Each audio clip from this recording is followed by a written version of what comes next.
Hello, hello, good morning everyone. Once again, I'm Annabelle Hipolito Midel, proud independent distributor of Unified Product and Services.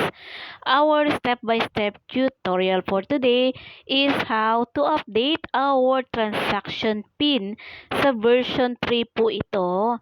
So sa mga first time po na magta-transact at nagtataka bakit minsan hindi po mag-continue yung transaction na ginagawa nyo sa version 3 dahil hinihingan po kayo ng transaction PIN.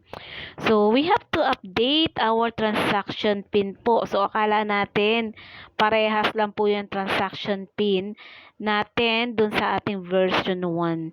Actually, same lang po.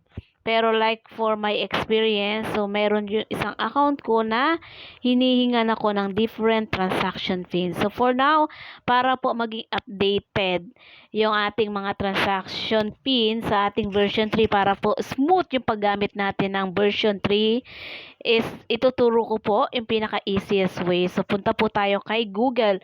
So, Google po gagamitin ko for today. So, click ko po si Google. Then, of course, hanapin natin si Unified Product and Services version 3. So, click po natin si Unified Product and Services kasi may icon 3 ano dyan, di ba? So, yan po. Then, once naman po na naka-login kayo earlier, so, ngayon, hindi pala ako nakalogin. Nag-automatic log out siya. So, version 3. Then, login lang po natin. Redirecting. Then, click. Then, automatic nga pala nakalogin. So, ito na po yung isang account ko. First account ko. Ito pinaka-preview sa pinakaunang na makikita natin, di ba? Pag login. Then, paano po mag-change or mag-update? So, click po natin yung pangalan natin. So, I'm Annabelle Hipolito Medel. So, andyan po si profile, setting at si logout. Si setting. From setting, so ngayon, hindi mo makikita yan, no? Di ba? Hindi mo ma-scroll up. So, ang gagawin mo po, slide mo yung cellphone mo. So, ganito siya. Paano tawag dito? Para pag ano mo tawag? Landscape. Pag na-landscape mo, then makikita mo na siya. Transaction PIN. And then, you have to update. So, transaction PIN, update. So, update po natin yan. So, hindi kayo hihingan ng current transaction PIN, kundi i-update mo. So, ibig sabihin, magke-create ka na po dito ng transaction PIN.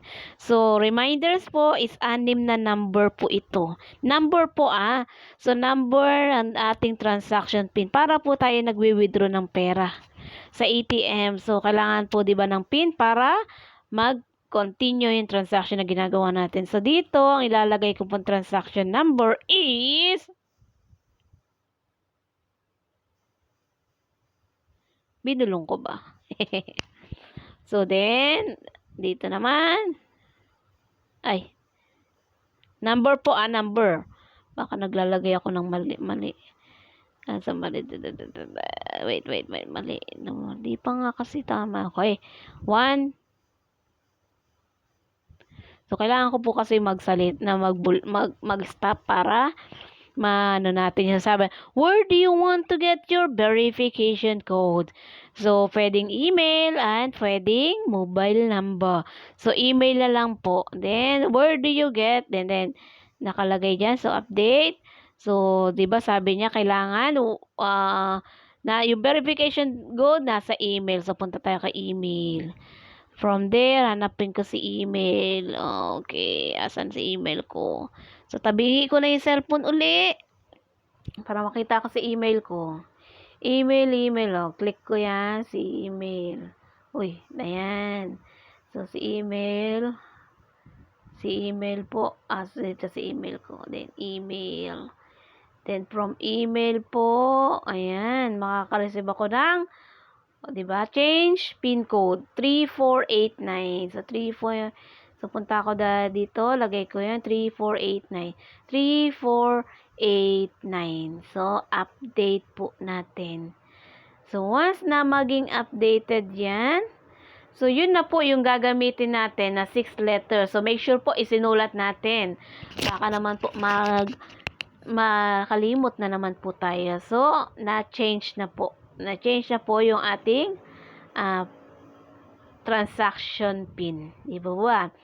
So, pwede na po tayo ng mga another transaction na gagawin natin. So, yun na po. Make sure lang po na sulat natin transaction PIN. Again, 6 na number po. 6 na number po iyan. So, make sure isusulat po natin para po ay hindi na po tayo nagkakamali. Okay po? So, sana po nagustuhan nyo ang ating presentation for today. Once again, I'm Annabel Hipolito Medel, proud independent distributor of Unified Product and Services. Good morning po.